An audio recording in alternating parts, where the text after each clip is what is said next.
भारतीय सेना दुनिया के सर्वोच्च सेना में से एक है और उनके कई ऐसे रेजिमेंट्स हैं जिन पर हर एक भारतीय को आज गर्व है। पर अगर भारत की सबसे खूंखार रेजिमेंट और दिलेर रेजिमेंट की बात करें तो वो है गोरखा रेजिमेंट, जिससे दुश्मन भी खौफ खाता है। पर कई लोगों का सवाल था कि गोरखा का सिलेक्शन कैसे होता है, उस रेजिमेंट की सैलरी क्या होती है, गोरखा रेजिमेंट में जाने के लिए किन किन कठिनाइयों का सामना करना पड़ता है और गोरखा और एनएसजी कमांडो में आखिर डिफरेंस क्या होता है, और ऐसे कई सारे सवालों को हम इस वीडियो में विस्तार से समझेंगे। इसलिए अगर हमारी तरह आप भी इंडियन आर्मी से प्यार करते हैं तो उनके लिए लाइक करते हुए कमेंट में जय हिंद लिखना मत भूलिएगा। नमस्कार दोस्तों, मैं आपका होस्ट गौरव कश्यप आज के एक और इन्फॉर्मेटिव वीडियो में आपका स्वागत करता हूं और नए व्यूअर से रिक्वेस्ट करता हूं कि वो ऐसी और इन्फॉर्मेटिव वीडियो के लिए चैनल को सब्सक्राइब जरूर कर ले। तो आइए वीडियो शुरू करते हैं।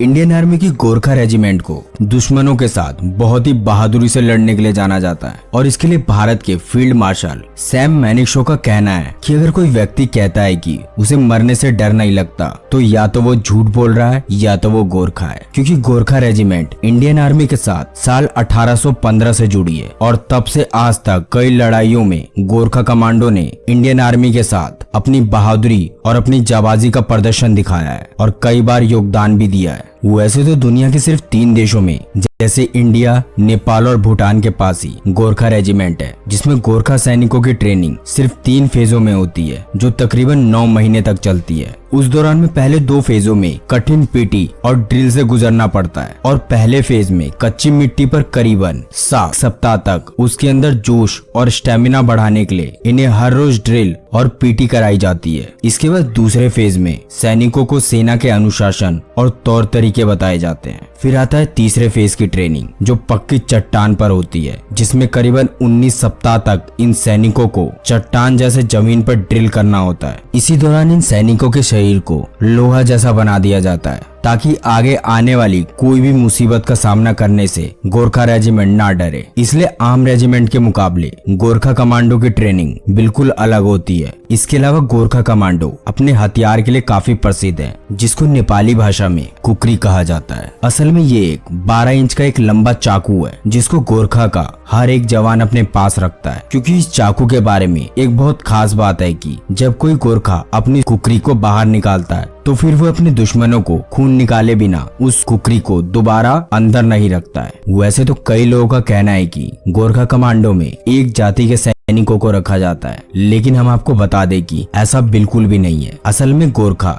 किसी भी एक स्पेशल जाति के सिपाही नहीं होते, बल्कि इनमें पहाड़ों में रहने वाले अलग अलग जातियों के लोग पूरी तरीके से शामिल किए जाते हैं। हालांकि वैसी बात करते हैं एनएसजी कमांडो की, जो भारत के सर्वश्रेष्ठ कमांडो में से एक है और ये दुनिया के टॉप 5 स्पेशल फोर्सेस में एक माने जाते हैं। दरअसल एनएसजी कमांडो को भारत के वीआईपी या महत्वपूर्ण लोगों की सुरक्षा की जिम्मेदारी पूरी तरह दी जाती है और इन्हीं एनएसजी कमांडो पर उनकी सुरक्षा भी निर्धारित होती है। वैसे एनएसजी कमांडो देश के सबसे खतरनाक कमांडो होते हैं और एनएसजी कमांडो को ही ब्लैक कमांडो कहा जाता है। इसलिए हमारे देश के प्रधानमंत्री से लेकर अन्य महत्वपूर्ण राजनेताओं की सुरक्षा के लिए एनएसजी कमांडो को ही तैनात किया जाता है, क्योंकि एनएसजी कमांडो प्रत्येक क्षण किसी भी स्थिति में हर मुसीबत से पूरी तरह निपटने के लिए तैयार रहते हैं। जबकि एनएसजी कमांडो का कहना है कि वो अपने देश की रक्षा करने के लिए अपनी जान तक कुर्बान कर सकते हैं। जैसे गोरखा की ट्रेनिंग बहुत सख्त होती है, उसी तरह एनएसजी कमांडो की ट्रेनिंग भी बहुत कठिन होती है। दरअसल एनएसजी कमांडो को ट्रेनिंग से पहले एनएसजी कमांडो के जवानों को दौड़ में 26 तरह के मुश्किलों का सामना करना होता है और इस ट्रेनिंग में 80% सैनिक असफल हो जाते हैं और मात्र 15 से 20% सैनिक ही अंतिम दौर तक पहुंचकर सफलता प्राप्त करते हैं। और इसके बाद अंतिम दौर में आए सैनिकों को 90 दिन यानी 3 महीने की एक विशेष ट्रेनिंग दी जाती है, जो एनएसजी कमांडो को शुरुआत में 18 मिनट के अंदर 26 कार्य करने होते हैं और 180 मिनट के ऑब्स्टेकल को मात्र 20 से 25 मिनट में पूरा करना होता है। यानी कोई भी सैनिक अपने समय के दौरान अपना टारगेट पूरा नहीं करता है तो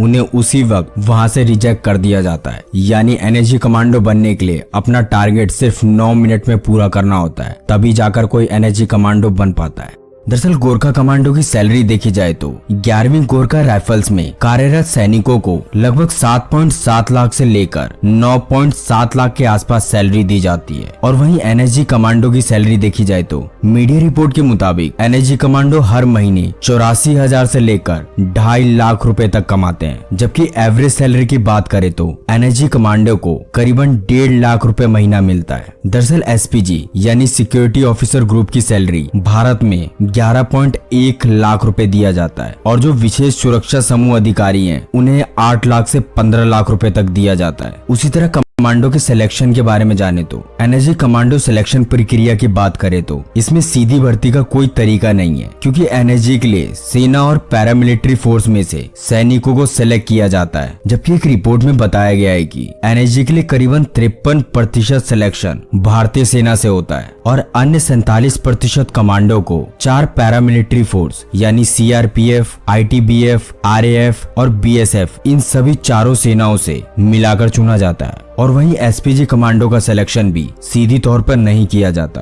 क्योंकि ये एक बहुत ही बड़ी पोस्ट मानी जाती है और एसपीजी कमांडो बनने के लिए सैनिकों को कड़ी मेहनत करनी पड़ती है। उसके बाद ही उनकी भर्ती एसपीजी में होती है। भर्ती होने वाले जवानों का सिलेक्शन अमूमन पुलिस, पैरामिलिट्री फोर्स यानी बीएसएफ, सीआईएसएफ, आईटीबीएफ, सीआरपीएफ के द्वारा किया जाता है, क्योंकि एसपीजी कमांडो